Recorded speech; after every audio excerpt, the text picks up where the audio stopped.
gumne abeti wa kumasa Ishen gumne abeti wa kumasa Ishen gumne abeti wa kumasa Nida gupta warke urgom suganasa Abada ke jecha dilme kolasa Simana ke ada utule arako Nibhake chingote oso sabuluko Ishen gumne abeti wa kumasa Ishen gumne abeti wa kumasa Ishen gumne abeti wa kumasa Ishen gumne abeti wa kumasa Dinne kan sorate ilma ke chinbaye inje fate gale inje gongane undenge injigo kamasa posako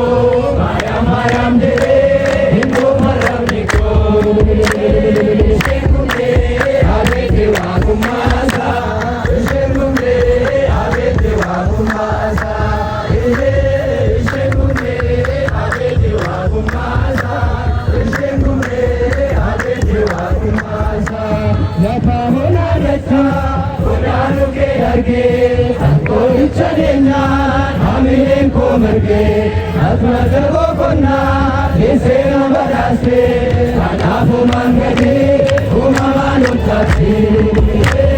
Ishen gumne abeti wa kumasa Ishen gumne o maksudado nandi kote o maksudado nandi kote nandi kote nandi kote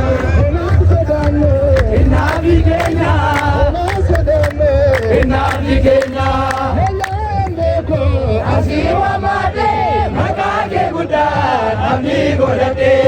otajire silawalera gotago garo yuragera magayo sekoti magayo sekoti magayo aje o masolado inapigoti o masolado inapigoti o masolado inapigenya Inabdi Kenya, Inabdi Konde, Ozolalane, Ozolalane, Asejalane, Ayasejalane, Nawagalalane, Jalala, Gundabote, Namabayisu, Pandorauti, Jalala, Gundabote, Namabayisu, Pandorauti, Ayasera. Bayate jalaleke, bayate jalaleke, yawagara take. Bayate jalaleke, bayate jalaleke, yawagara take. Janade, kadana yordanos keyedanos ako, apura kolkolo, jeda madamigo, Jesus Christos kayonre nako.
Let's